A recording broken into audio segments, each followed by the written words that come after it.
Previously on Dungeons and Dragons, our misbegotten and lost adventurers have made their way diligently through the ditches, further exploring this unknown and dilapidated environment, worming and wading their way through the almost viscous and dark and cold tunnels here.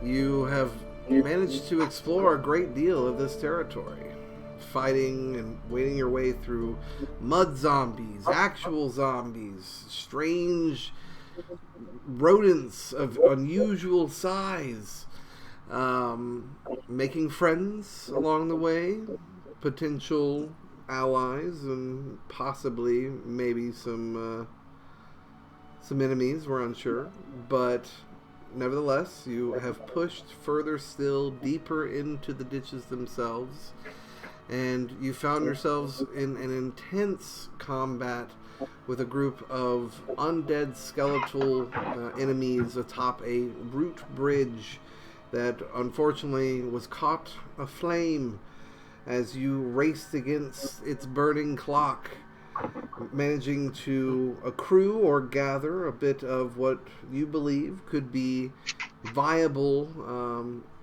plants that could meet the need of Sesher, and finding something that actually not only survives but thrives here within this territory, but managed to come across a new potential ally, one by the name of Gabriel, who seemed to manifest in a, you would only presume, a similar fashion to the way that all of you manifested here within these darkened tunnels.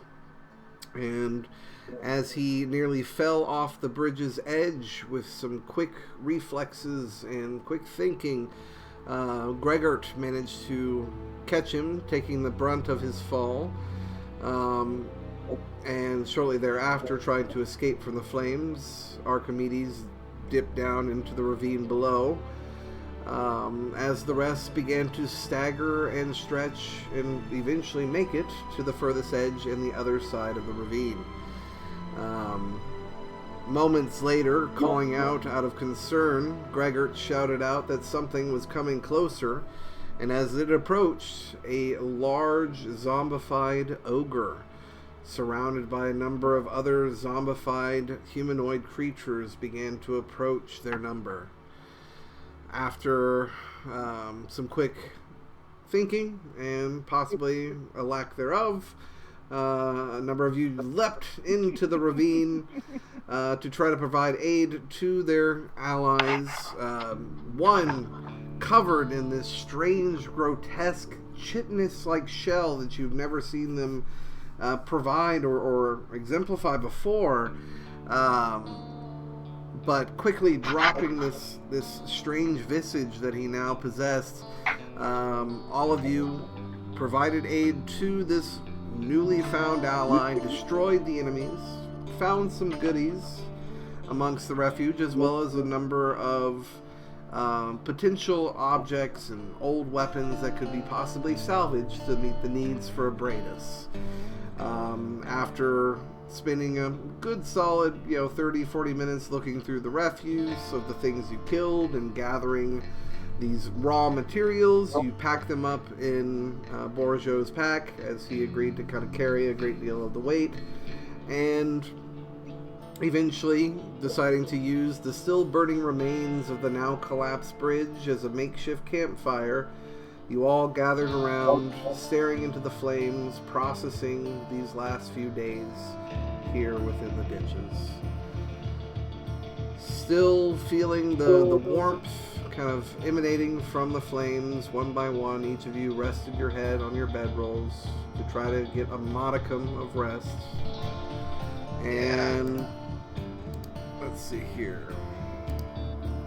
I'm pretty sure we already implemented the long rest, because I'm showing everybody's at nearly full hit points. I haven't yet. I didn't get my spell slots back. Well, you might have applied the health, and didn't give the stuff because I know each one of you were near death. Gregor had already gone into saving throws. Gabriel had gone into saving throws. A number of you had gone into saving throws. And right now I'm showing you have 17 out of 20 hit points. So go ahead and go ahead and reapply your spell slots. But I don't think you would be gaining 5 hit points right now. Do I get spell slots back? After a long rest? Everybody does Absolutely. after a long rest. But you have to go and manually uncheck them because of the nature of the ditches. And then theoretically everybody gains 1 hit dice back. Oh shit, did I do that? And Gregor, you can remove your 1 level of exhaustion. Aaron. I already removed mine. I have 1 hit dice used. Do I get that one back? I don't remember if I took it away because I don't think I've used too many hit dice previously into going to the long rest. Would you allow me to give this one back, or do you want me to keep it? It's up to you. I'm for either one. I'm trying to recall because I do recall that there was a short rest before the long rest last time because it was nearing the end of the day. Was there? Okay. And I want to say part of why everybody's so close to max hit points right now is because you guys took a short rest, and then when we ended the session, you all applied your 5 hit points. Okay. Sure. So, so I'm going to say for right now, you should more than likely be down about 1 hit die, I want to say. Okay. That's fine. But everybody that had points of exhaustion, go ahead and remove those. If you're missing spell slots, go ahead and reapply those. Same thing for Borjo. If he was down rages, he gets his rages back. And let's see, I guess let's find out the order in which we all begin to stir and awaken. Everybody just give me straight D20 rolls. Start off a game with a little bit of rollies.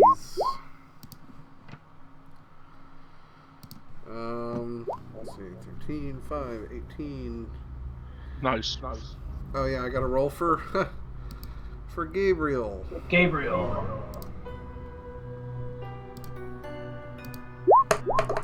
Arthur 17. Borjo. So Gabriel rolled a. What did I just roll? A 17. So Arthur rolled a 17 and Borjo rolled a 13. All right. So, Archimedes, you begin to stir and awaken from the loud cracking and popping sounds of the still burning but beginning to slightly extinguish flames of the massive root bridge that collapsed this night or evening before. And you begin to stir, and as you're looking around, it looks like a number of the party are still somewhat unconscious. Very much a number of them still feeling kind of the remnants of the exhaustion of the day before. You are luckily the first one to begin to stir and awaken.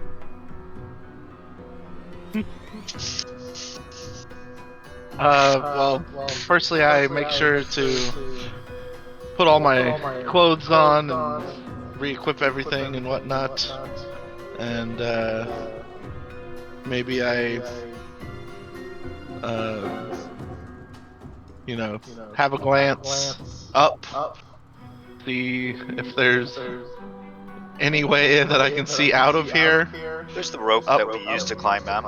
Yeah, you look over and with your special perception, I would say that you definitely see. You don't see the top of like where the rope meets up in the darkness, but you can very clearly see the rope kind of dangling still in this light bit of firelight still left. So it does seem as though that particular route or path is still available. Okay. I give it a little tug. Make sure that it's still good. How hard are you pulling on this thing? You know, You just walk over. And halfway you're just between hanging from it. Okay. So you're really testing it. All right. So just give me a straight athletics check. All right. I got a 7. I mean, you kind of pull it with a solid wrench of the wrist. Seems pretty stable. Okay, good. Kinda stand by the fire for a bit, get my hands warm. Alright. And I will say, with a passive perception of 13, you do look over and you can kind of see one of the newer members of your party currently kind of shuffling and shifting in his makeshift bedroll. Seems to be... I'll say give me an insight check, just as it kind of catches your glance from the corner of your eye.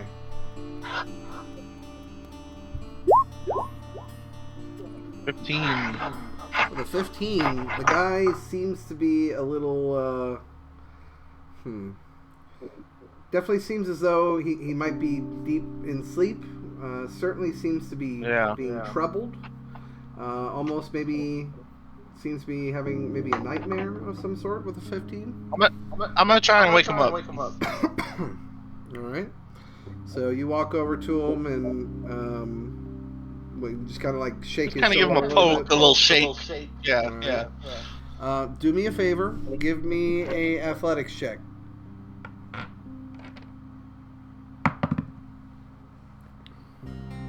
Ooh, nat 20. Nat 20. Okay. So I'm gonna say you have a reaction to this. The guy immediately tries, like, almost in a state of fright, like somebody with PTSD, reaches out, tries to grab you, throws you to the ground, but you have the ability to kind of respond and spring up in this moment because he did not beat your natural 20. I kind of figured I'd freak him out. Pulls a blade and puts it to your throat for a second. What do you do?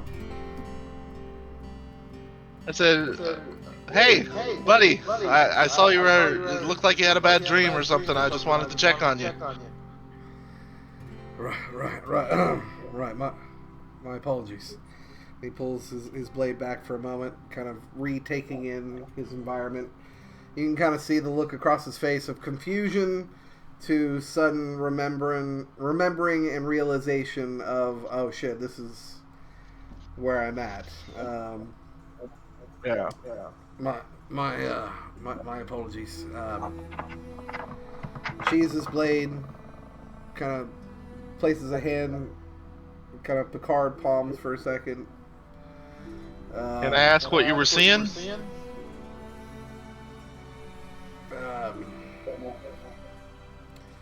Just how I got here, I guess.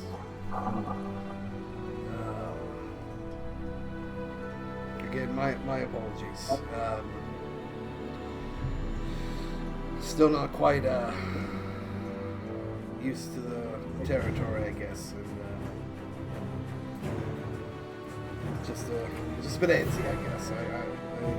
I apologize. Maybe. No worries. I don't mean to pry. Just kind of concerned. I assure you, I'll be all right. Maybe we should wake your friends and start pushing on with the day. Maybe. Yeah, I think so. You guys have any rations or anything for a morning? Breaking a fast.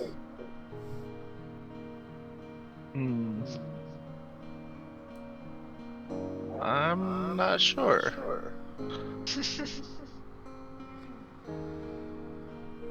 I would say a number of you guys did. I would say we can, and if we never applied it, we can kind of retroactively apply it now. I would say you guys each probably got maybe 5 additional rations from the sheer amount of rat meat that you guys brought in and was prepared and cooked and took with you. Oh yeah. Yeah, I got some rations for you. Rations. Some rat meat. Some skins of rats. He thankfully reaches out and takes a small kind of haunch that you provide. Appreciate it. I'm pretty famished.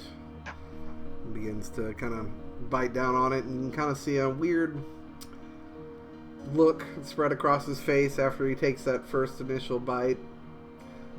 Yeah, we've had to make do down here. little gamey, I'm not gonna lie. But appreciate it nonetheless. And he kind of hesitantly takes another bite and really just starts like gnawing on it for a moment.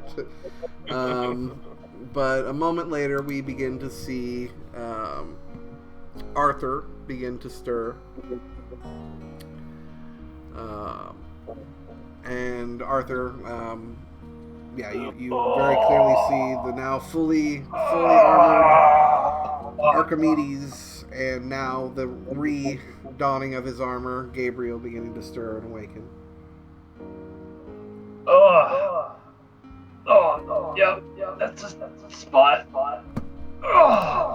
Morning, gents. Morning. Well, another day in these ditches, another day to knock out. Yeah. Oh, you guys hungry in store like I am? Holds up the haunch of rat meat.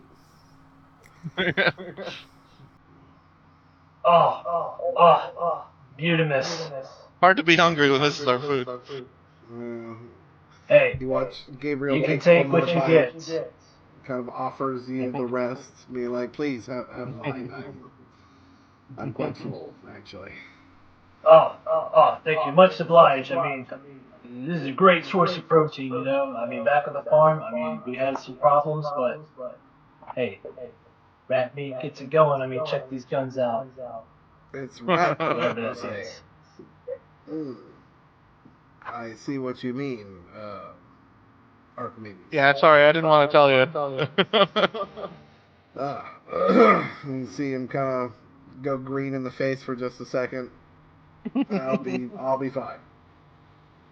Thank you for your generosity.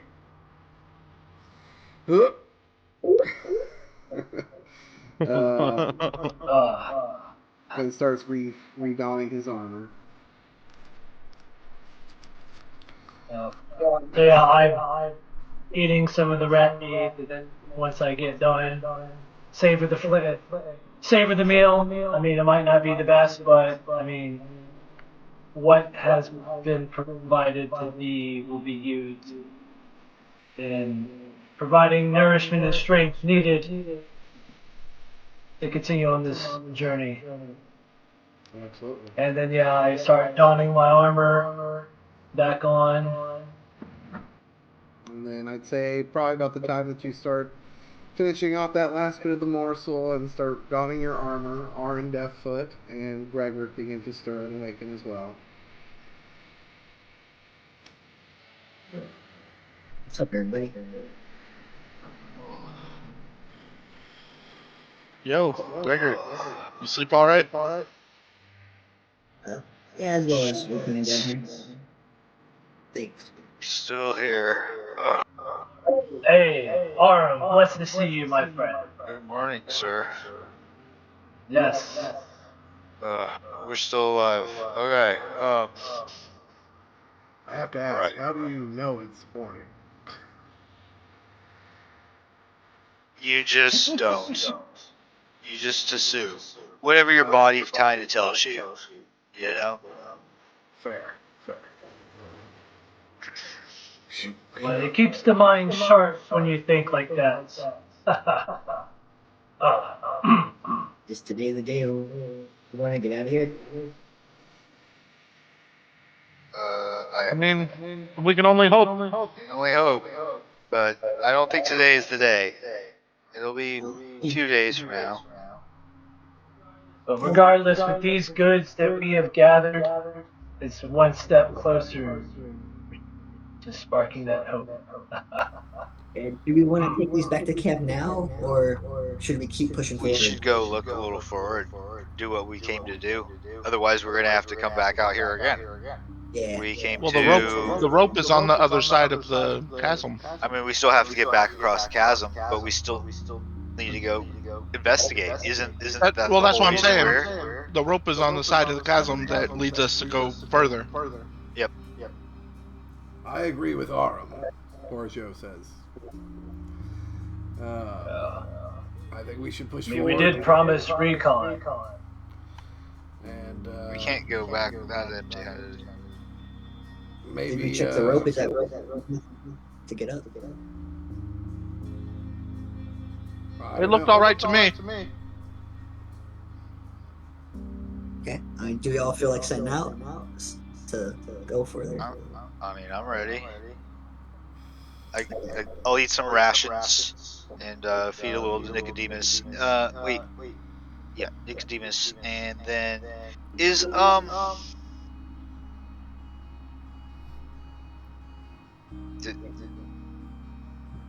Gregor, do you need water? I mean, I'm feeling pretty crusty. Yeah. Ew. He's probably got about a half a day before he has to start worrying about any of the detriments of that. But yeah, he's definitely not as moist as he normally would be after a fresh bathing.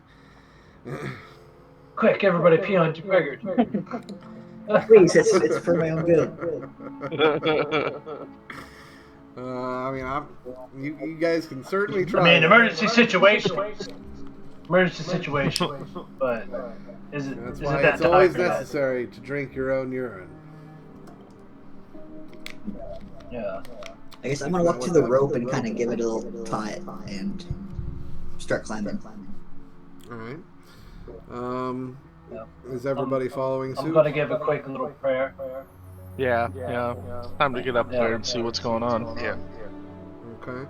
So everybody go ahead and give me athletics checks as you start scaling up this rope. I'm gonna recommend we go up one by one.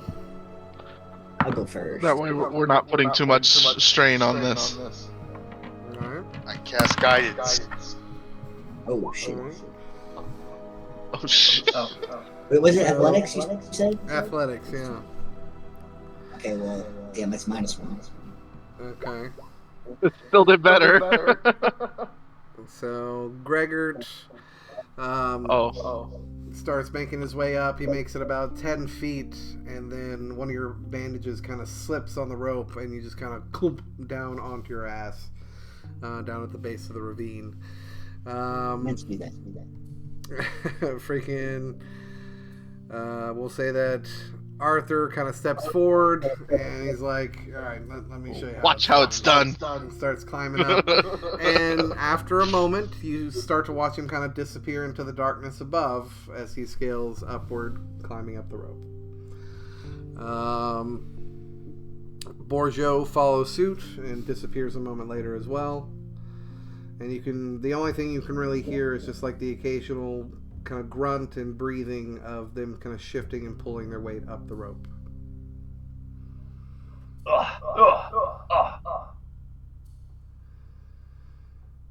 So who's next? I follow after Borjo. All right, so go ahead and give. I went. You had an athletics of 22, or no? That was from your. Well, that was previously. I just got a 17.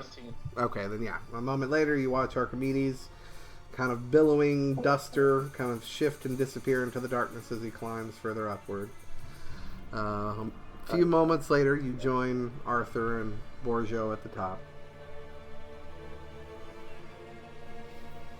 And so that just leaves Gregor and Aron still at the base. Oh, and wait. What about Gabriel? Gabriel rolled a 19 on the die.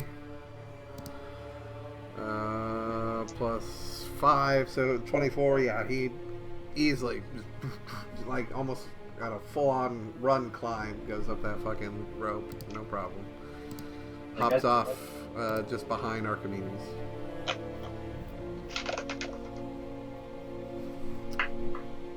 Arm? Gregor, I'm waiting for Gregor to go. Okay, let me give this paper a try. I spit on my hands. Okay. There we go. 17. Oh yeah, this time you got this. You manage to shift and climb your weight all the way up, and a moment later join the rest of the party up top. Just need to grease them hands, man. Alright.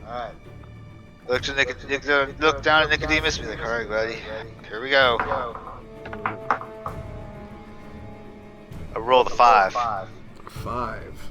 So you start climbing up, and as you're kind of almost doing the kind of walk and climb, your foot kind of gets wedged along one of the kind of makeshift rocks sticking out of the ravine wall here. You use it as kind of a shifting point to stabilize your weight, and as you do, you feel a sudden drop as the rock is shifted out of the soil. You go immediately, like, chest to ravine wall side. Nicodemus, almost getting crushed, leaps out and grabs onto the rope and starts trying to climb up themselves. Give me one more athletics check as you try to restable yourself. 6. Nicodemus starts to disappear into the darkness above, and you start to slide down the rope. Give me one more athletics check. Oh. Come on. Wow, that thing spun like crazy. I rolled 11. Alright. So as you It was going like this. Yeah, you're maybe 30, 40 feet up at this point, and you start to slide down, but you grip that rope with all your might, managing to lock yourself in place, re-shift your feet back underneath you to where you're actually on feet while holding rope, and begin to pull yourself up once again. And a moment later, you join Nicodemus as you're kind of poking your head up over the edge there. You can see Nicodemus just... Are you like dripping with Don't say sweat? anything. Like, Yes. Don't say anything. Don't say jumps anything. on your head and then quickly nuzzles itself back down into his little satchel bag on your chest as you pull yourself up and join the rest of the party. Sorry, guys. What was this? oh, I was you just okay checking there? down there. Oh, I'm fine. I was just making sure it was, we didn't leave anything behind, So Oh, good man. we're okay. Sure. I roughly Whose rope was this again? Should we take this rope with us just in case we might need it later? I would think so, yeah. Okay. I mean, we're probably gonna have to come back this way anyways, but still, we'll figure that out when we get to it. I guess I'll pick up my Pt.1 and what else? The rope. Was it my rope or was it Borjo's or was it both of ours? I can't remember. I don't remember. Well, mine got burnt up. That's all I know is Arthur's got burned, and we had. Chris. I think it's probably. I'm gonna say it was both of our ropes, both mine and Borjo's. So I'll untie the knot in the middle or whatever, split it. And so we got our rope back. yeah, once the group is back together and we're ready to go, Arthur will use his tinderbox, light up a torch. Alright, how many Go. torches Okay, guys. does that leave you with? I'll try not to catch anything up on fire. Yeah, I hope not. Hold on.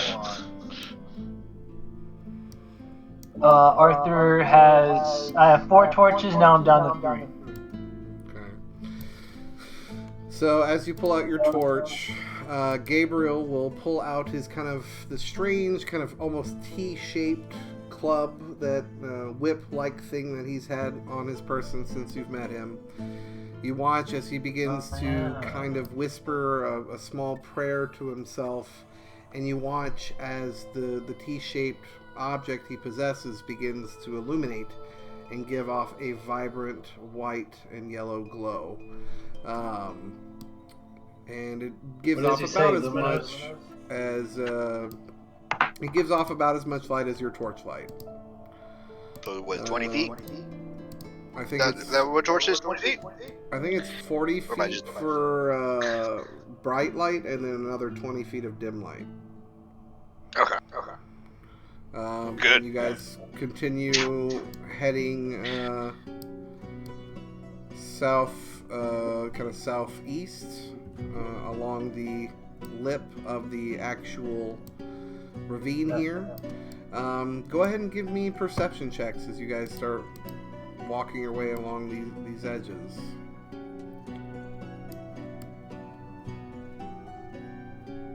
Perception. 20. Ooh. Whoa.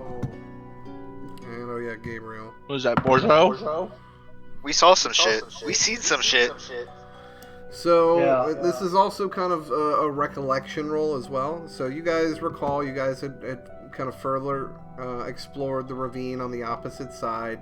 You recall that there was kind of makeshift thin shouldered path that you could possibly gently scale around that could get you from one side to the other, as well as there was that bridge, and you guys had chose the bridge. Now that you guys are on the other side, and especially with that natural 20 perception, it looks like there are two possible paths that could be taken on this side. One is further down here, and Arthur, you're the one that kind of really specifically remembers seeing this. I don't know if my Fog of War is working on revealing that, hopefully. As well as a small path or tunnel that you are beginning to approach as well. Here we go.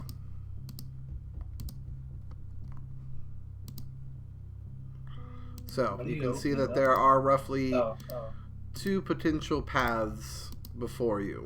One that's, of course, the closest to you, as well as one that seems to be just on the furthest edge of where that shoulder would have reached on the other end.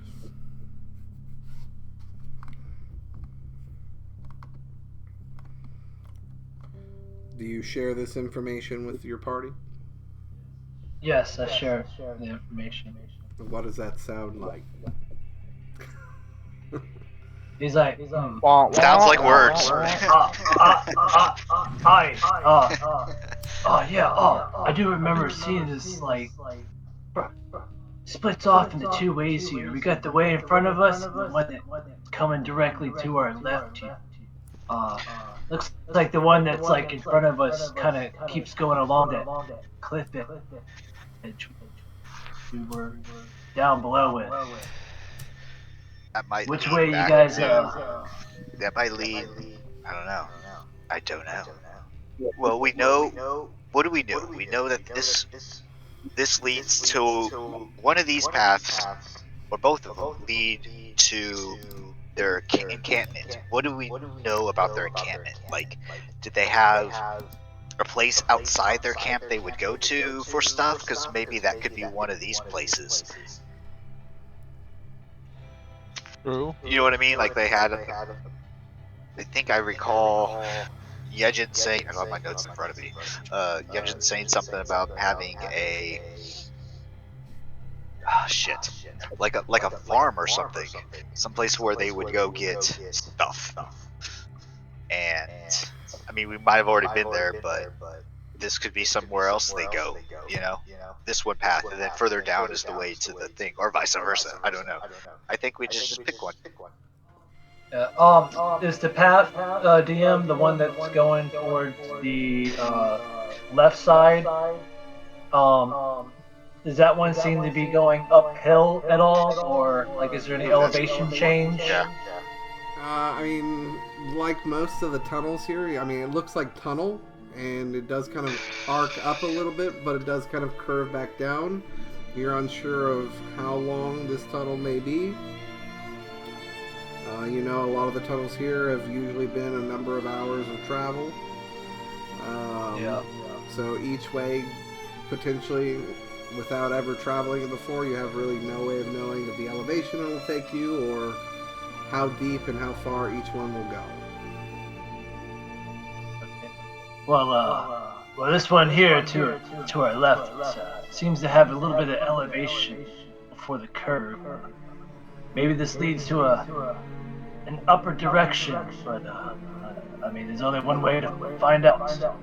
I mean, we're already here at this kind of Yeah, crossroads, they so were let's- positioned with an overlook of the gate. Of the ditch gate, yeah. So I will Going also up. stress that this ravine here also kind of, it's not a straight shot. It's kind of angularly working its way up as well.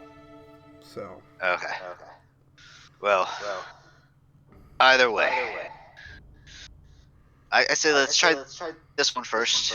that's what I'm Give saying. it a shot, and if not, we know then the other one is the way to go. I wish they would have given us a map, but they can't draw maps because it changes all the time. So let's Well, be careful. we're here to lead the charge, so let's do it. all right. We should maybe be a little cautious going through this though. Just I don't know what kind of terrors we might find, because I mean we've already ran into some stuff. Well, we always run into some stuff. True. Great enemy. And you guys enter into the tunnel closest to you that moves away from the ravine-like space and begin your journey through this path. Now, you guys travel for roughly 30-40 minutes, and again, very familiar sight to you. More and more and more tunnel as it shifts, goes up, down, left, right. You make your way through semi-collapsed tunnels. You find the occasional stalactite or stalagmite that kind of helps pin or even possibly provides a bit of kind of load-bearing support to the tunnel itself. And there is nothing but darkness before you as you continue to push forward. I'm going to say that based on the path you've chosen, this is about another 2, almost 3 hours worth of tunnel traveling. So if there's any exchanges that wish to be had during this time, you may do so.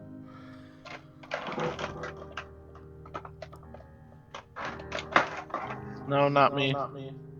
I'd like to ask Gabriel stuff, so I kind of slow down. Like, where am I in position? Am I in the front?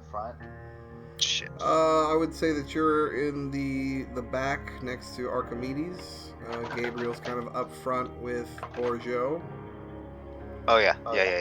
Okay, so yeah, I would. I try and weasel my way up. I'm a halfling. I can do it. Weasel my way up, kind of next to Gabriel. I mean, you're like 5-10 feet away from him, so he can hear you if you just talk to him. So. Well, I don't want to talk too loud, That's fair. So I'd be like, Gabriel, where are you from? Oh, that's kind of a loaded question. Well, yes. Originally, I called. Hold on 1 second. Let me pull up my notes. 1 second. Yeah. There we go. So, where I'm from. I've called many different places home. Personally, I reside mostly within the Barak Empire, but I also have spent a great deal of time in the nation of Revo. Travel through the Asturian Empire ever so often on mission, but well, let's just say Grafenheim for the time being. Where do you call home?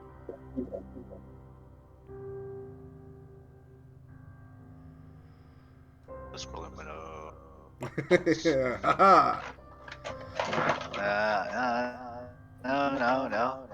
I come from Riven?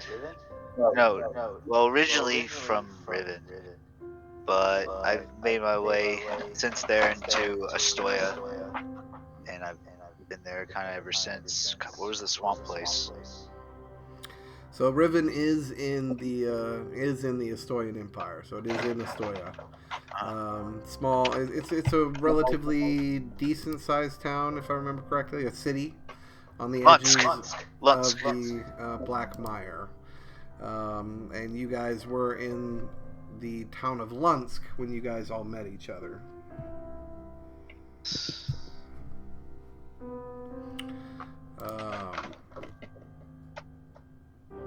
Go ahead and give me a history check when he mentions Grafendam. No. What'd you get? 9. 9. I mean, you don't really know much about Grafendam. You know, it's supposed to be an impressive city, known for its engineering feats. But in terms of the specifics and details, you've just heard of it in passing, and that's pretty much it. It's supposed to have some pretty good engineers out there. I would say, since you are kind of up next to Borgio and Arthur, if they would like to give me history checks as well, since they're potentially overhearing this. You're welcome to as well. Okay. Say Grothenheim or Grothenheim? No, it's I apologize. It was Grafendam. Grothenheim. What'd you get on history That won't make checks? sense. Arthur got a 5, and Borgio a 11. 11. Well, I thought you just meant Aaron. I got a 19. Oh shit. Okay. With a 19, you definitely know and have heard of them. Well, one, when he mentioned Ravo, that immediately raised an eyebrow for you, because I believe that is where Archimedes is actually from that nation. But the mention of Grafendam catches your interest on another level, as yes, it is known for its feats of engineering. Apparently,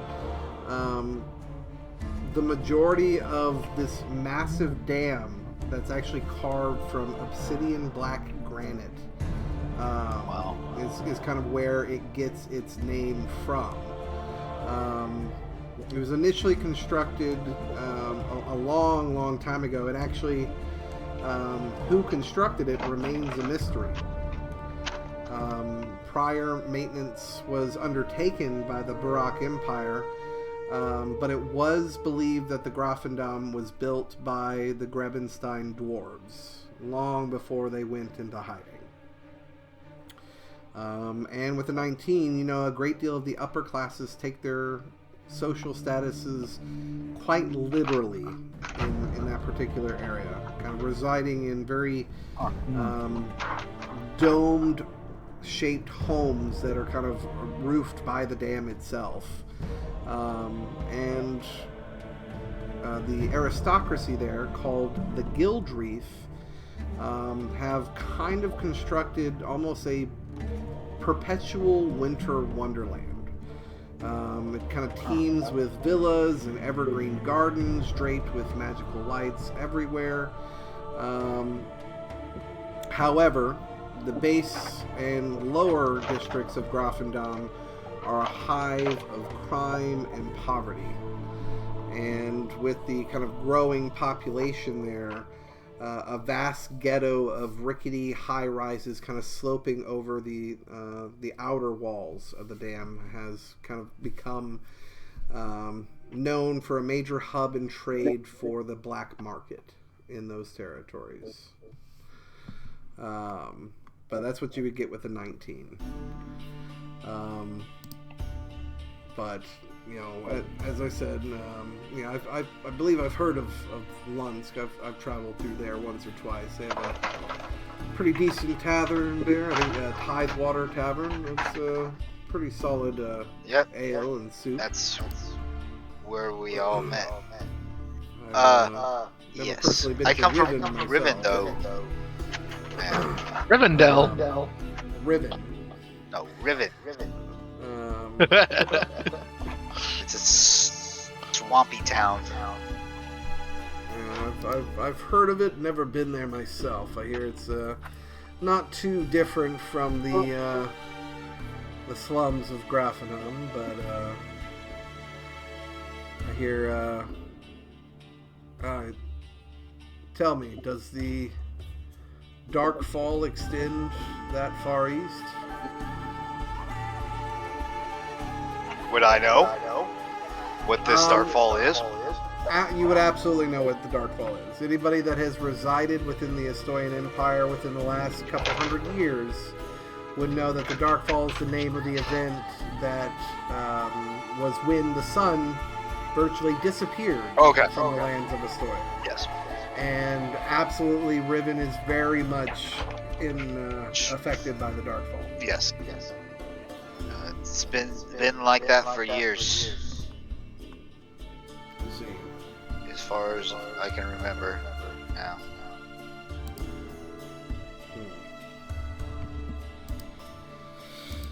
So, what brought you all together? How did you all find yourselves here within this godforsaken place?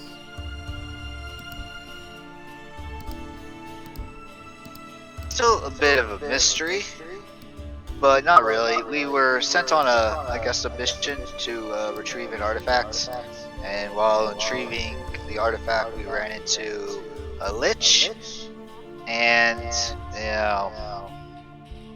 we were no match for a lich, and it basically banished us here. And here we are. I recall you guys said you've been here for a number of weeks. Is that correct? Yes. Yeah, Yes. rough estimate. And what signs of departure have you guys located during your travels? I mean, it sounds like you guys have been exploring these tunnels for some time. What, I believe the amphibious one here mentions something about, some kind of gate? Yes, there's a gate.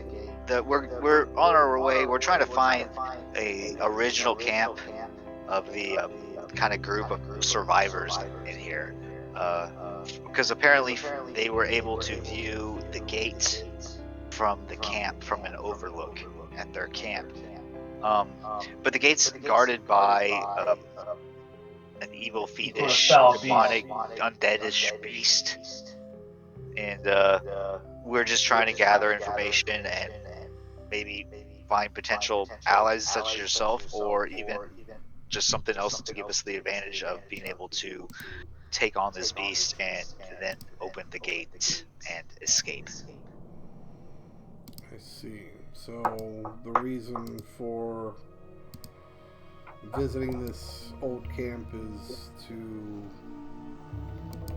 Reconnaissance. some sort of allies or actual reconnaissance? Reconnaissance, but we happen to find an ally such as yourself. And also, they said they left this camp in quite a hurry. Yeah, so we're looking for supplies. Anything that will aid them. How do you find yourself here, Gabriel? I was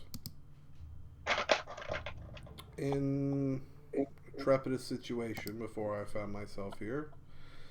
I was on a mission, and well, the details of the mission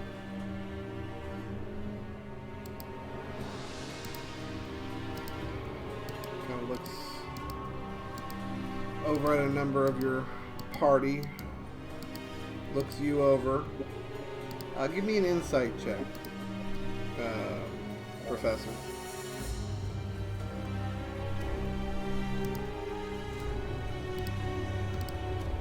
shit.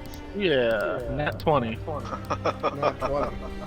So with a nat 20, you can see he kind of eyes you and eyes Gregor a little bit with a bit of trepidation in response to this question. Specifically, it's more a look of what he was kind of giving you at the time when you dropped your chitinous shell in the middle of combat down below. And you recall, because I believe you were the only one that took notice of a particular sigil and emblem that he wears of the Brotherhood. And again, does he seem more cautious or disgusted? With a natural 20, it's kind of a amalgamation of both. It's more of a... It's almost like talking to somebody that's been raised to have certain prejudices, but not necessarily immediately trying to come to that conclusion. Yeah. I was on mission, as I said, and facing a creature most would fear to do so. We'll leave it at that. And unfortunately, the bastard got one over on me, and last thing I remember was a blade being thrust through my chest, and he kind of looks down, kind of feeling for a wound, and as their toothy moss snarled towards me with a grin, everything just started to go dark, and the next thing I know, I found myself here, surrounded by you lot. To be honest. Interesting. My word. Sounds like you got lucky in a sense. You either had a sword go through you or be here. Which would you choose? I suppose that's one way to look at it. I think I much would have preferred taking the creature's head, but I mean, Yeah. Well, you'll get that chance, no doubt. I certainly hope so. Well, I have faith. as he kind of, again, a bit hesitant to answer your question, but seems to be being honest, if not a bit reluctant with that natural 20. And one second, I'm just trying to pull up my notes here. Eventually, after the next hour travel, so are you using torches for each one of these 3 hours of travel? Or are you relying on Gabriel's light? I would, out of habit, use my torches, so I'm down to. You had 3 left. I did one, I had 3 left. So They last an hour, so you would be coming up the tail end of that third one as you guys start to finally approach an opening within the tunnel itself. And it almost feels like there's kind of a shift, almost like the tunnels themselves are breathing as you feel the wind kind of pass by your face and then kind of pull back in towards the space you're beginning to enter. And as you're walking in,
directly for sure. connected to the campsite. Directly.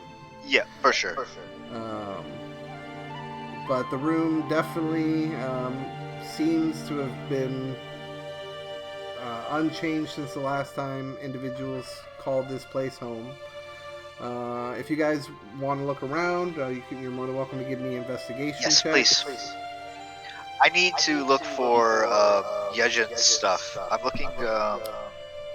You're going to be specifically looking for that?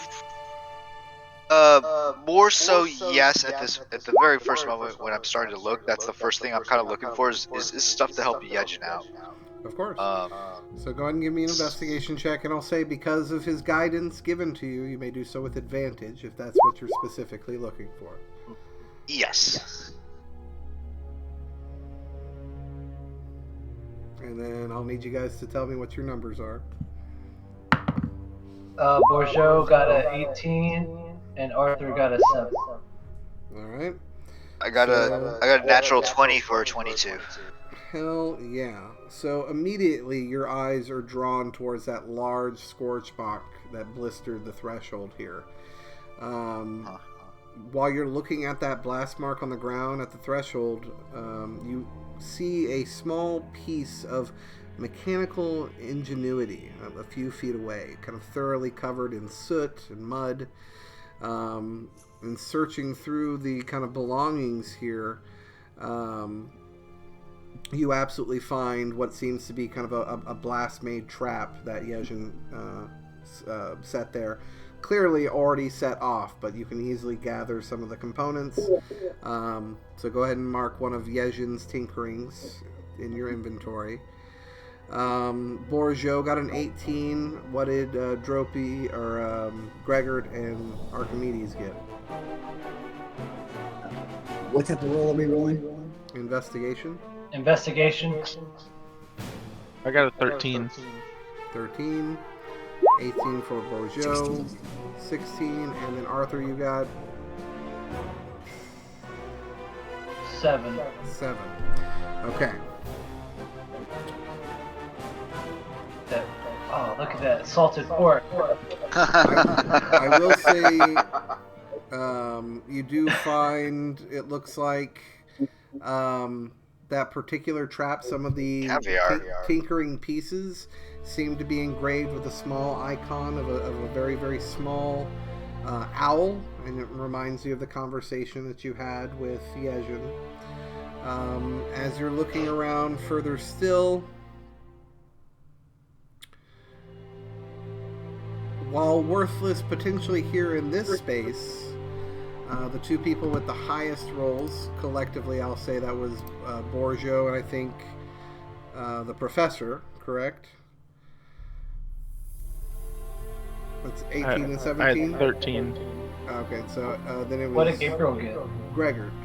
He did not roll, he rolled lower than you. So Gregor and Bourgeot collectively, while worthless here in this space, you find roughly 890 gold pieces and 340 silver pieces that can be strewn all throughout the kind of makeshift cornered space of this room.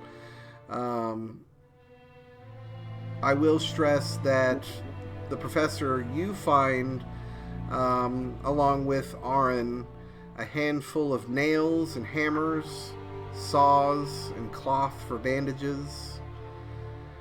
Arthur, you end up finding some additional kind of stockpiled salted and cured goods, so an additional 10 forms of rations, still within the kind of makeshift storage space here.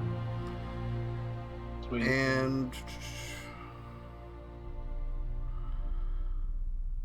you do find also several different forms of clothing of different styles and sizes, bags and backpacks, even supplies for arts and crafts, kind of strewn about along this centralized round table.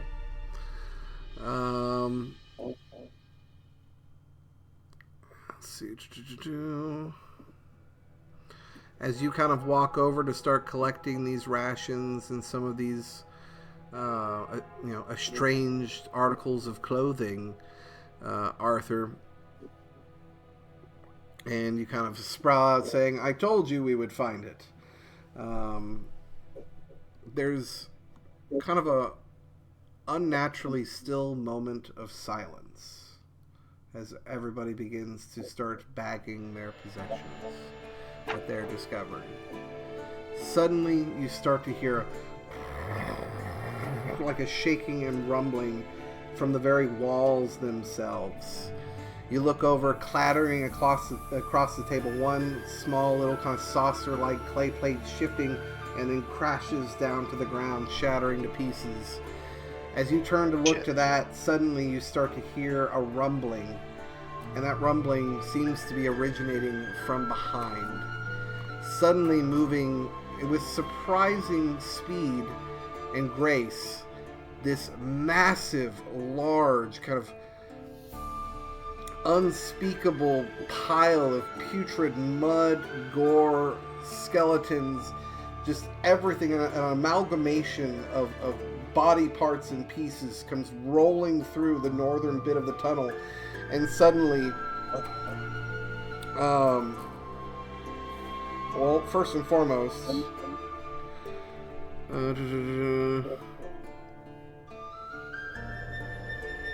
you feel yourself kind of swept and moved up. You guys all turn and see Arthur is suddenly, literally kind of encased or encompassed in whatever this goo, blob, mud, gore amalgamation is, as it kind of rolls through, shifts, turns, and immediately starts pulling themselves up towards and further still through this northernmost tunnel, disappearing into the darkness. Arthur, what, just in that one kind of 6-second moment, you have maybe a single phrase that you could possibly say as you start to disappear into the darkness, heading north. Get fucked!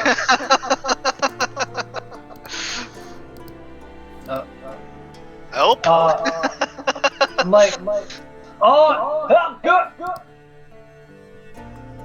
Oh, Okay. shit. So, Someone hear that something? being said, Real quick, Aaron. With my natural 20 earlier, investigation roll, did I also find the little owl stitch work leather satchel that he was looking for too? I heard you mention something about the owl that I recognized from there Legend. was amongst those multiple bags, there was Yes. an owl stitch Yes. bag, and it was relatively near the kind of engraved Yezhin tinkering that had like slightly carved into it an owl-like visage. So this very Yes, clearly that was is the bag I the was old looking camp. Did I grab that bag too before Sure. all this happened? I would say you could Okay. easily have swooped that up and put that in, put the pieces into it. Okay. Yeah. And you said Borjo and the professor both found this gold and silver? Correct. Borjo and Gregor. So if they want to and Gregor, split it up Tally that amongst down. the person.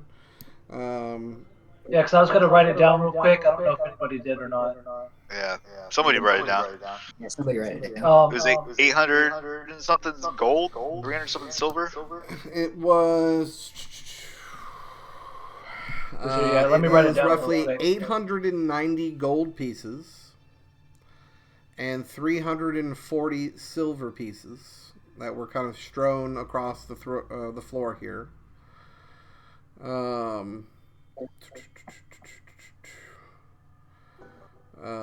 It says belongings to the old dredgers, characters embroidered with an owl, which was found. So we'll say that you found a bag with the kind of embroidered owl marking on it. Yep. And then suddenly this creature kind of swoops up and, for a lack of better term, kind of almost grapples. Let's see. And suddenly drags Arthur into the darkness northward. Do we leave him? Screams out, I'm trying to say, run, you fool! Can regain hit points under 200. Sorry, I'm just reading all the different skills here. The target is a creature must. Okay, beautiful. All right. And with that being said, unless you guys are turning around and running away, I need everybody to roll for initiative. These colors don't run. After all, in the middle of all that, could I pop detect good and evil like for combat? Just like I see him rolling off, can I just cast myself detect good and evil? I'll say that before combat starts. Yes, you can cast Detect Good and Evil on yourself. That lasts for how long on your character? 10 minutes. 10 minutes. Concentration. It's And oh, it is. It is concentration, I think, and I think your one skill or whatever that lets you get a benefit from that, it uses up that when you use that skill, if I remember correctly. So, but if I use it again, I get one free one. But if I want to cast it again, I can use my charges as an action. Yeah, that's fine. Or your spell slots, yes, that too. Initiative not so great. So I'm rolling for Gabriel. Oh, do I need to roll initiative or no? Yes. Oh, alright. Oh yeah, shit, I gotta do it for Bergerac too. I think you gotta set my token. 20 for Arthur and Jesus. 18 for George.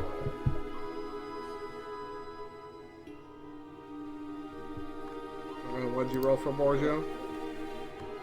Borjo rolled a 18, Arthur rolled a 20. Yeah, I have Arthur. Everybody but Borgio auto-populated, so beautiful. So that brings us to the top of the round.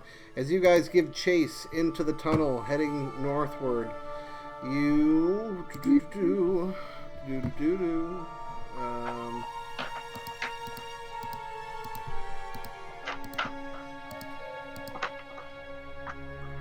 I'll make that visible to you guys.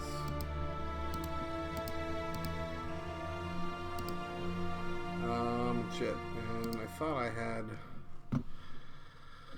Well, I'll go ahead and use this for right now. Did that not work?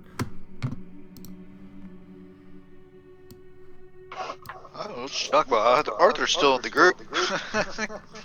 Yeah, no, I'm trying to. Okay, so here's my library. There we go. Oh. Yeah, Borjo's populated. It's just underneath my name. It said mine wasn't. I didn't have a valid token selected. So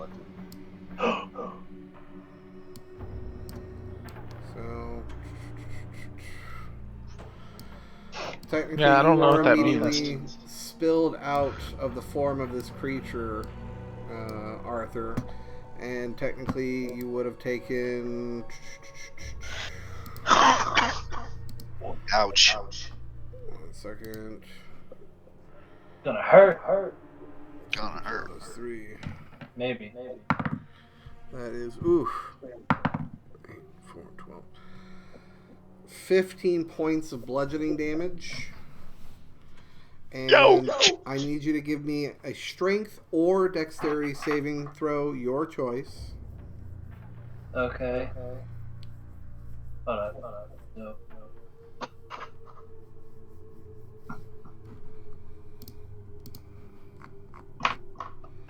10. Do say strength or dex? Yeah, I'm gonna go with strength saving throw.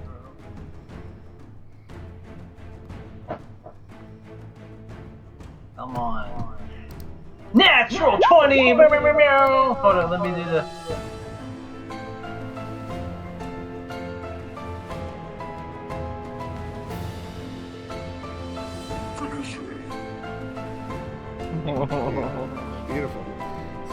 natural 20. You are not knocked prone. So as you kind of Sweet. spit out of this mass of bone and muck and gore, the crawling grave regurgitates you onto the ground, and you just take the what did I say? It was 15 points of 15 bludgeoning points of damage. bludgeoning damage. Yeah. So with that being said, I want to see if I can port this. I have to keep jumping back and forth. First in the order is Arin Deathfoot. So each one of you comes stumbling, running into this chamber. We'll say you're probably about, right here. About right here as you guys are running in.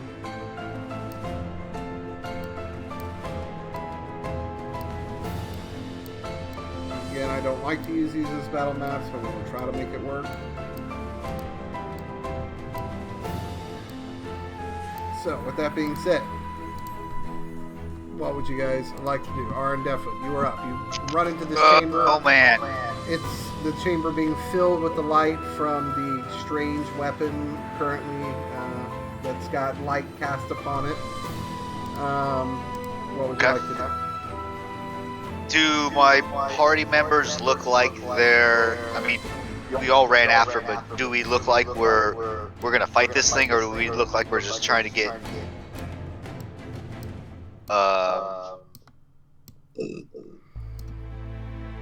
Arthur out and get the fuck out of here? That's a great question. I can't Play really this answer thing. that. I can't Alright, really answer that question.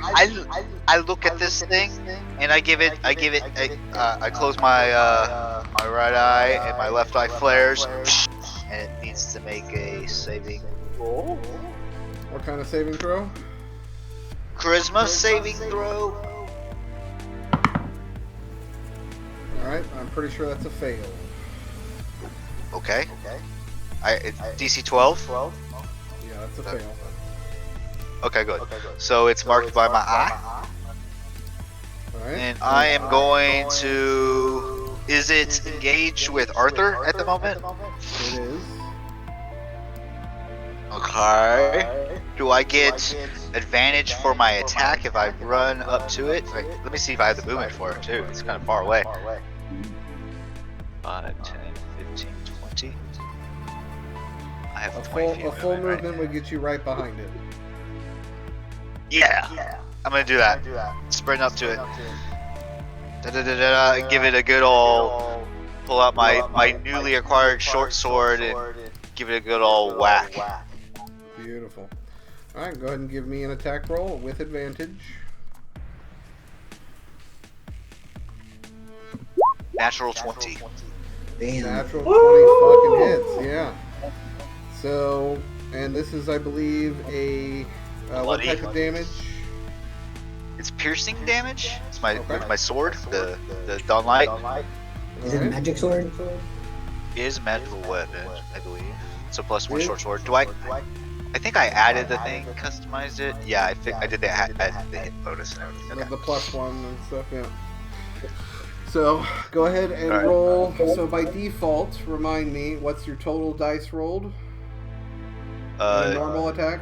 2d6 plus 4? Is that? Oh, that's because I crit. So 1d6 plus 4 is my So 1d6 plus what's your sneak attack?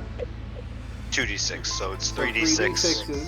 So by default, right there, that's 6, 12, 18 points of damage already confirmed. So just go ahead and roll another 3d6s.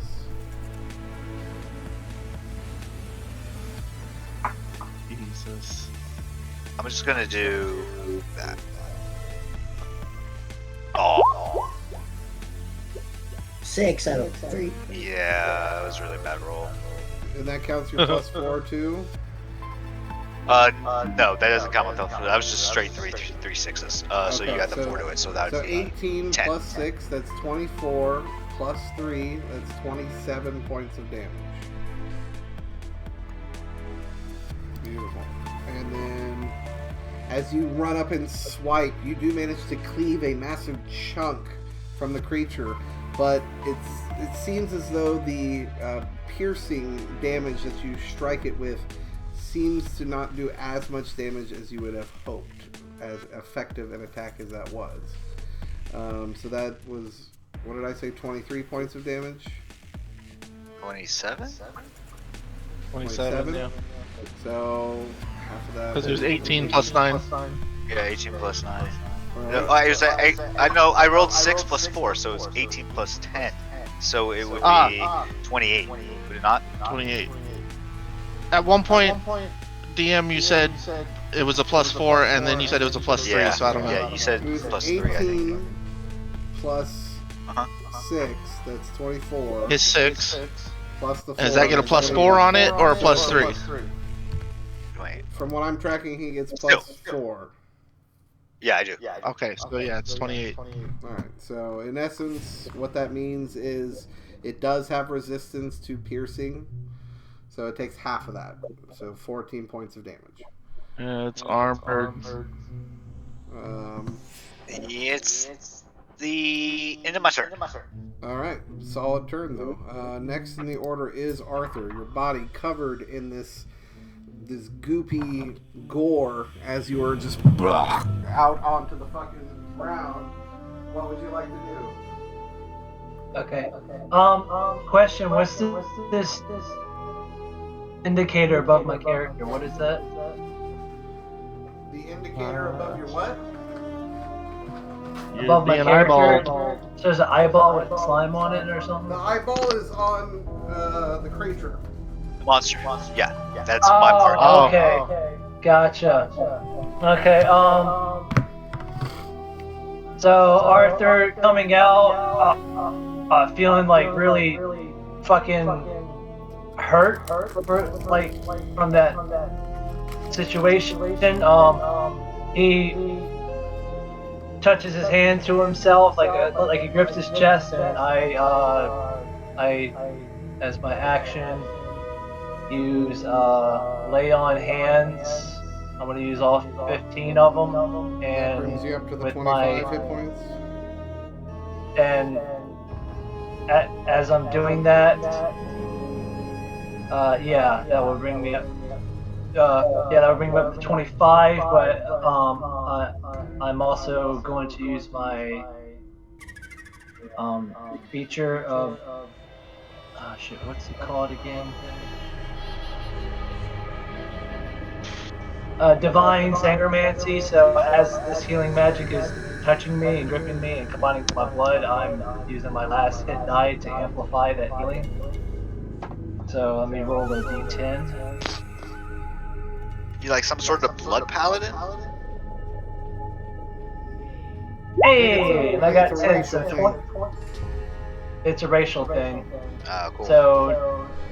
So 15, that's 25, so hey, I'm up to 35 hit points. Nice. Oh yeah. So that is your action. Hell yeah. And bonus And action, right? it's for the Divine Sangromancy, it says it's a special. It is, So it's just something that happens normally at the it's same a time as special. something It's else just something that happens. It's the same. Yes. Gotcha. So, and for my bonus action, I am going to I'm going to cast Shield of Help on myself. Alright. Bump that AC up to 20. Yeah, so the AC is up to 20 now. Unimus. Then that And, brings us to, unless you're going to move, brings us to Borjo. Yeah. No, that's yep, that's going to be the end of my turn. Alright, so it is now So- Borjo's turn. What would Borjo like to do? Let's see, where's Borjo at? He's right here. Let's see, how far is that? 5, 10, 15, 20. Okay, he can make it. He's gonna bonus action rage. Alright, roll a d. Roll the dice. And then let me roll roll a d8. Or is it a D8 for his rage thing? Yeah, let me make it's a sure. D8. I believe it's. What did you roll? Yeah, it's a d8. He rolled a 4. Magic So while confuses surge one of your table- weapon choices that you're holding. The weapon's damage type changes to force, and it gains the light and thrown properties with a normal range of 20 feet and a long range of 60 feet.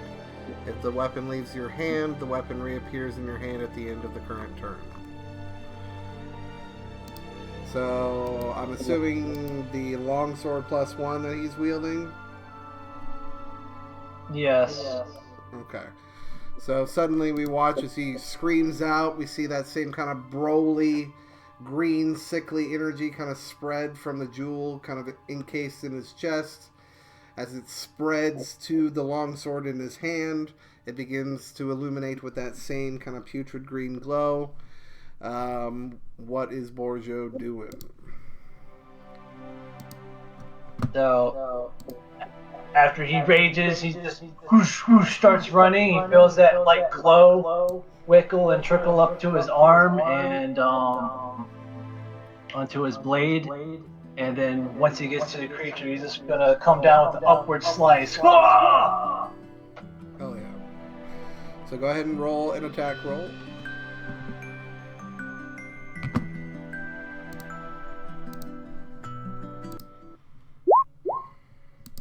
Is a 14 hit? 14 just barely hits. Okay, so that's gonna be why does he do that? So it's wait, what does he get from his rage? A plus what to Plus strength 2. weapons? He gets a plus 2. The damage, Or yeah. is it plus 3? I think it's a plus 2 to damage. So that's 1d8 plus 4. That's 6 plus the 2. That's 8 points of 8 damage. points of 8 points of slashing damage. Slashing damage as he goes in and slashes across the creature. Nice. It does strike true, but it does not seem to be as effective as he would have hoped. Seems to be somewhat resistant to slashing damage as well. So that's his bonus action and his movement. And it's his turn. Alright. None of us got a hammer. Right. I think one of you guys do. Let's see. So, with that being said, next in the order is Gabriel. Gabriel's going to come charging forward. Like he does. 5, 10, 15, 20, 25, 30, right about that 10-foot away mark. And there was some shit I forgot that he could do last time. So as he's coming charging forward, he is going to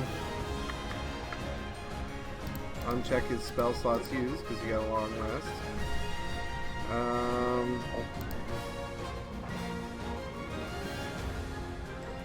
What kind of spell is this?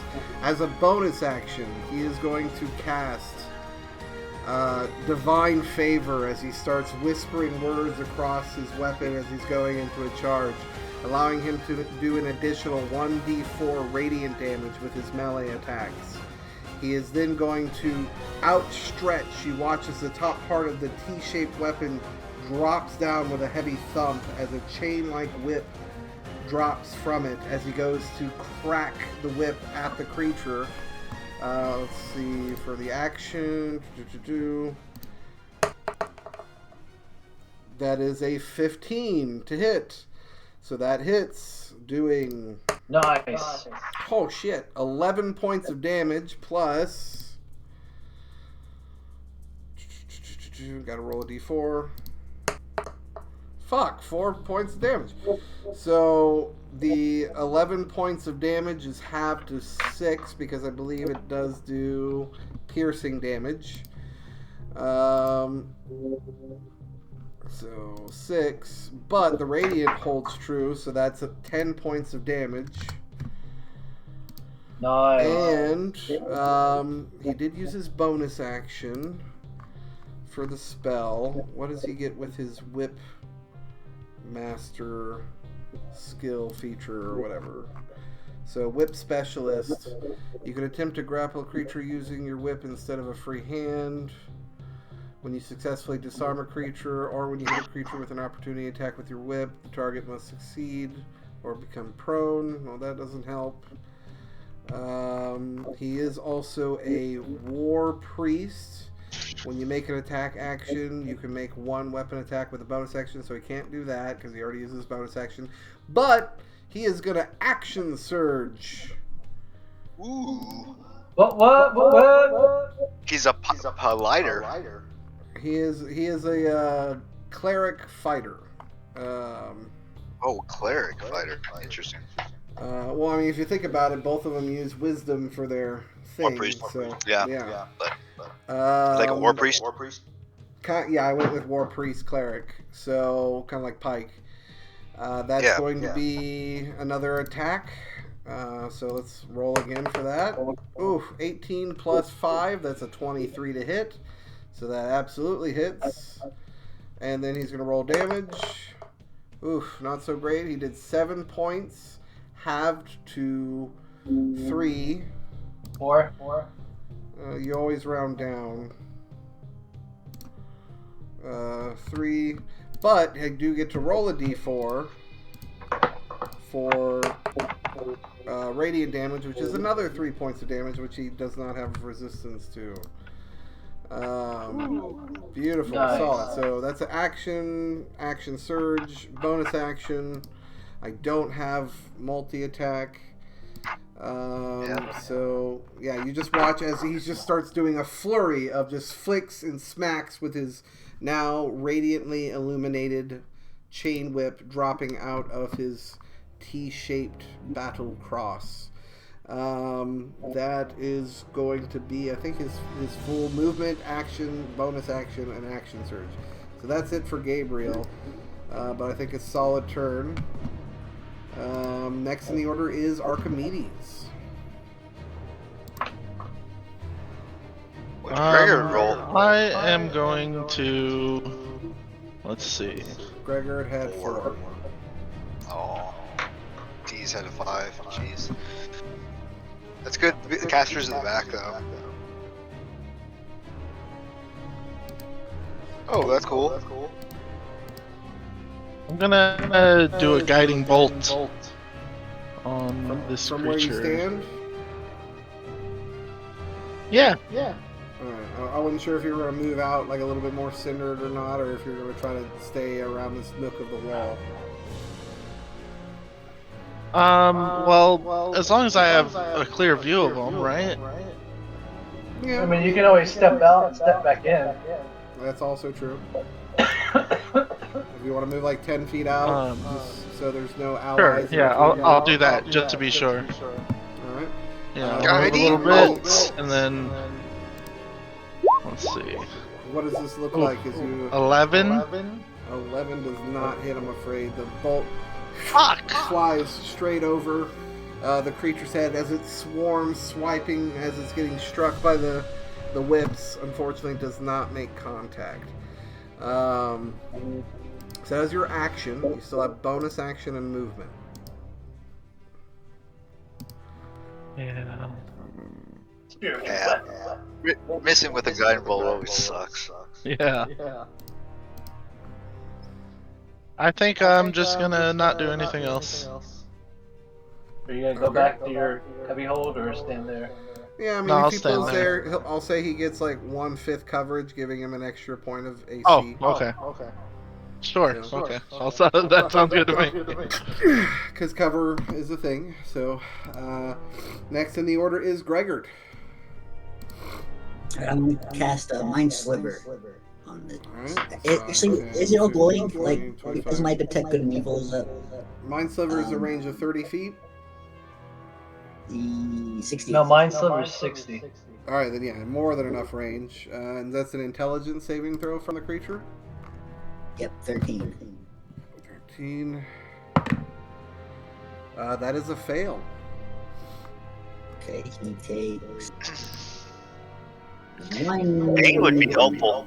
Do we have Bane? Do you have Bane? I have These- Oh. Bane would be helpful for things like making the monster have to roll a d4 on saving throws and stuff. I was trying to go with, you know, the Okay, I'll guiding keep bolt that in mind. to Yeah. get an advantage. No, I'll do Bane next No, I time. get you. No, but I'm just suggesting. That's Yeah. I can do It also Bane. helps. I considered it. If you I definitely Bane, considered it. when they have to make a roll for your Sacred Flame, right? Which is free, doesn't cost a spell slot. They have to roll the d4 too, because that also is an ability check, right? So. Okay. He takes 1 psychic damage, and then he now gets 1 -4 on his next saving throw or attack roll. Gotcha. So creature takes 1 point of damage, and as a reminder, I will put another thing on here for his next attack roll or saving throw. It's just saving throw, actually. It's not attack roll. Oh, okay. Then I'm just gonna put if it's a saving throw, fuck it, I'm just gonna use this right now as a reminder until his next saving throw. Beautiful, excellent. So that is your action. You still have bonus action and movement.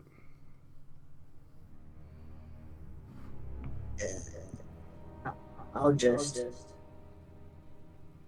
wait. I'll just end my turn. All right. Beautiful. So next in the order is the Crawling Grave. As the Crawling Grave... Actually, I mean, can I just look around? Because this guy is like a blob of undead. Kind of just like look on the wall. Like, please, am I not being hurt? You're definitely... Did you not hear him? He was asking. He wants to look around. Because my good and evils, I'm just wondering if this creature's like also on the ceiling or the walls. Like, I just want to make a perception. I believe that gives you a 30-foot range, right, for Detect Good and Evil? Just because he's like ooze, that's why I was thinking he might... No, I'm totally tracking. I'm just trying to confirm. Elsewhere. You have a 30-foot range on your Detect Good and Evil? It's a rain. 30. Yep. So this creature, as you kind of step forward and enter the room, began to illuminate with that special arcane vision that you have. You don't seem to get any other pings or visuals that illuminate with that same kind of putrid necrotic glow, but it is very clearly a very large undead creature. Gotcha. That's my turn. The energy that it kind of crackles with, it's a coalescence of cruelty and mangled bones that seems to just be an amalgamation and mass of many different remains of other potential dredgers here from the ditches. So, with that being said, the Crawling Grave. What's her name? Crawling Grave? Oh shit. So it's like full of skeleton bones? It's pretty cool. Yeah. It is literally, as it begins to be swarmed by a number of individuals around it, begins to smack and swing and slam into a number of figures around them. The first person he's going to try to slam into is probably going to be the people that have actually targeted it and hit it so far, which is going to be Arin and Bourgeot. So. Oh my God, the little ones. Yep. I mean, you guys are the ones that did the most damage to it so far. So, first one is going to be against Arin. Plus 5 hit. Ooh, that is a 23 to hit on Arin. Not Gabriel? Gabriel's 10 feet away. Benefit of using a whip. Let's see, so that's 6 plus 12. That's 15 points of bludgeoning damage against Arin, and I need you to give me either a strength or dexterity saving throw. I know which one I'm gonna give you. Yeah, I was pretty sure too. And then for Bourgeot, that is a dirty 20 to hit. I'm pretty sure that hits. You succeed, so you see as one of the kind of makeshift blob-like limbs reach out, tries to pull and yank your leg out from underneath you with the slam. You manage to kind of just barely leap back, avoiding it, and you do not fall prone, Arm. For Bourgeot, that is 6 plus Trip 5, tack. that's 11, plus 3, that's 14 points of bludgeoning damage, halved to Bourgeot, but I do need to get a strength saving throw from him. Come on, buddy. Okay. Here, It's advantage for raging or something, right? On strength, I think it's. you gain advantage on strength checks and saving throws. Yes. Yeah, Good call, on Charlie. anything that he can see coming towards him. So, and luckily this place is very illuminated. But yeah, for barbarians, Natural 20. Yeah. almost like synchronized swimmers. You guys both kind of leap back in your halfling forms, avoiding being tripped by these strange limb-like bone protrusions coming from this crawling grave. Let's see here.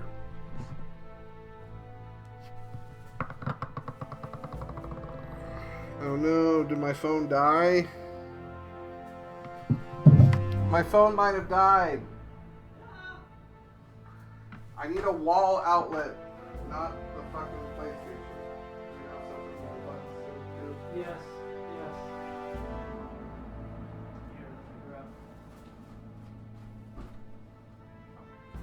Sorry. I haven't moved the one from the bedroom back. I need to have another extra one. No, I have the one that's actually over here. Oh, is this still plugged in PlayStation? It wasn't, or this is, but I can Oh. unplug it. It's fine. And then I'm going to plug this over here, plug this over here. Gotcha. I'll message everybody real quick just so I know the internet. Everybody Other here. places. Yeah, right here. You're gonna live, damn it. Phone.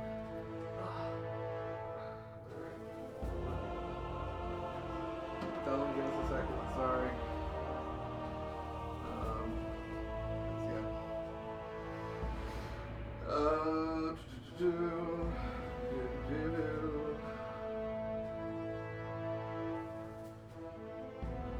I had it plugged in. I guess it just wasn't. It was trickle charging it.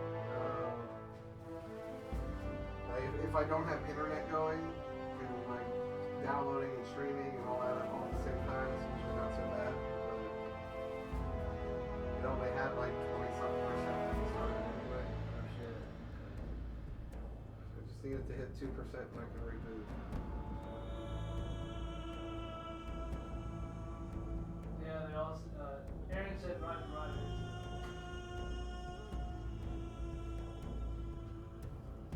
Come on.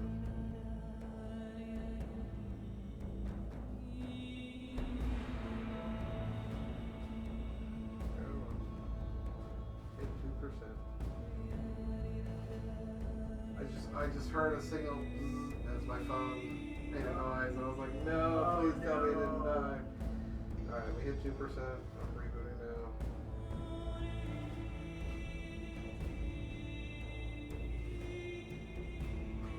Well, while we're waiting, can I steal a water and or a juice? Actually, a juice. I think I have a water.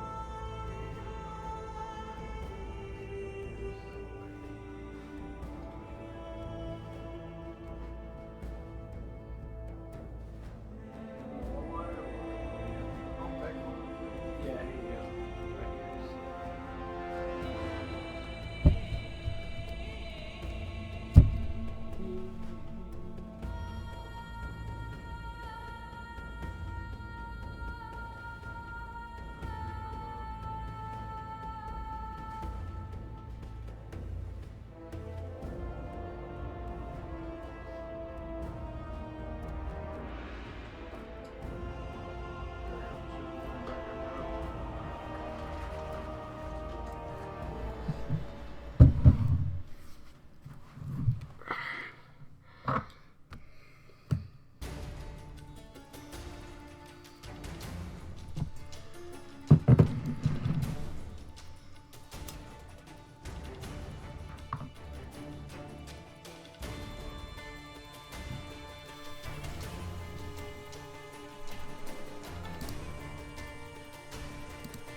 Hey. Hello. Alright, well, Sorry about that. Welcome back. My cell phone died, so. It's fine. Beautiful. Alright.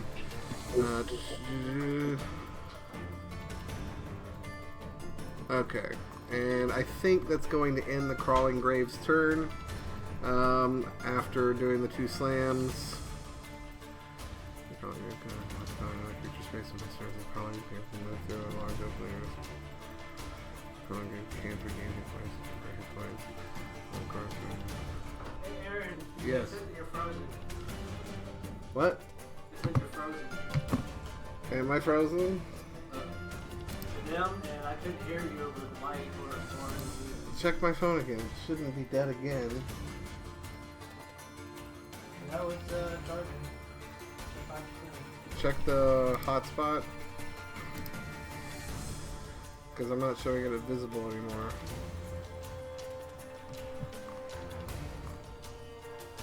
Yeah, hotspot's on. Turn it off and turn it back on again? Maybe?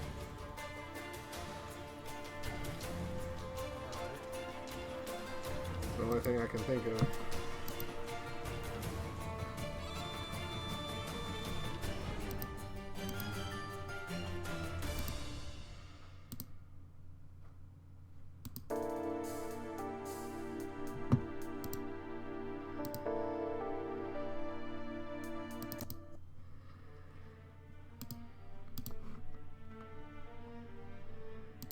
Hey guys, can you hear us?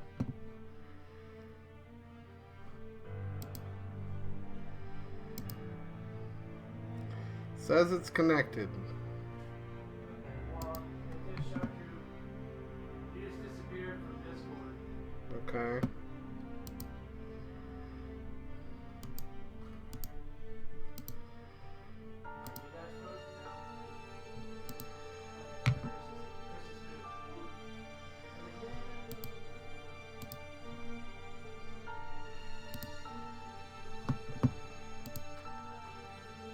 is I'm clicking on Discord now.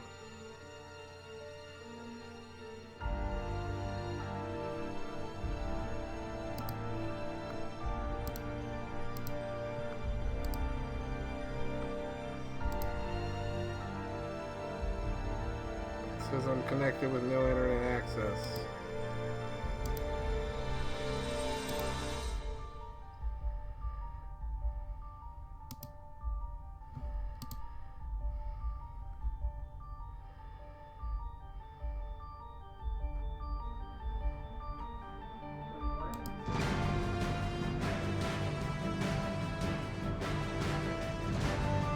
Yeah, I turn off my Wi-Fi and turn it back on again. See if that works. Could just be where my phone is located, but I have to move it back. There's a reason why I usually leave it plugged in over there. I mean, do you want me to plug it in over there? If you think it won't die between unplug and plug.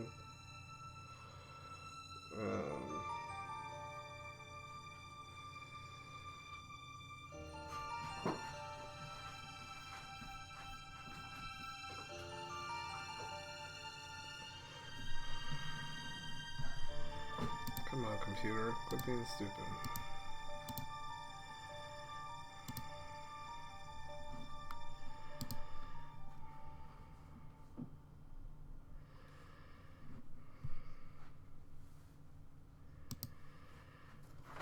So I hear them talking on the laptop. So. Yeah. Yeah, like we're all on there, I can hear them talking and visuals. This is.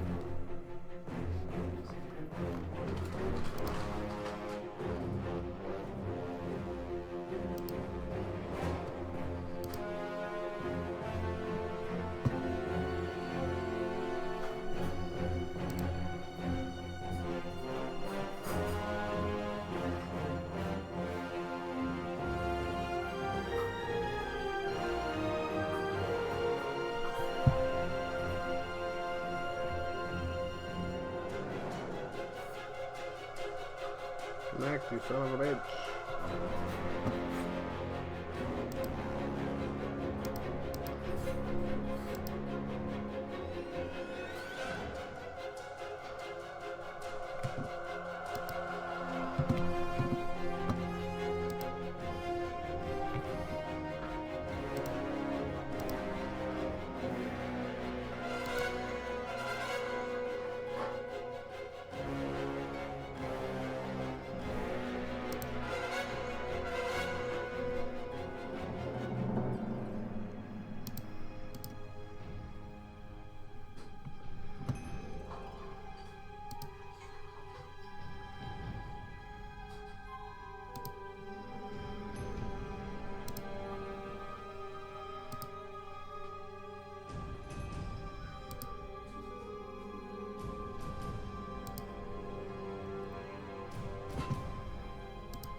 All right.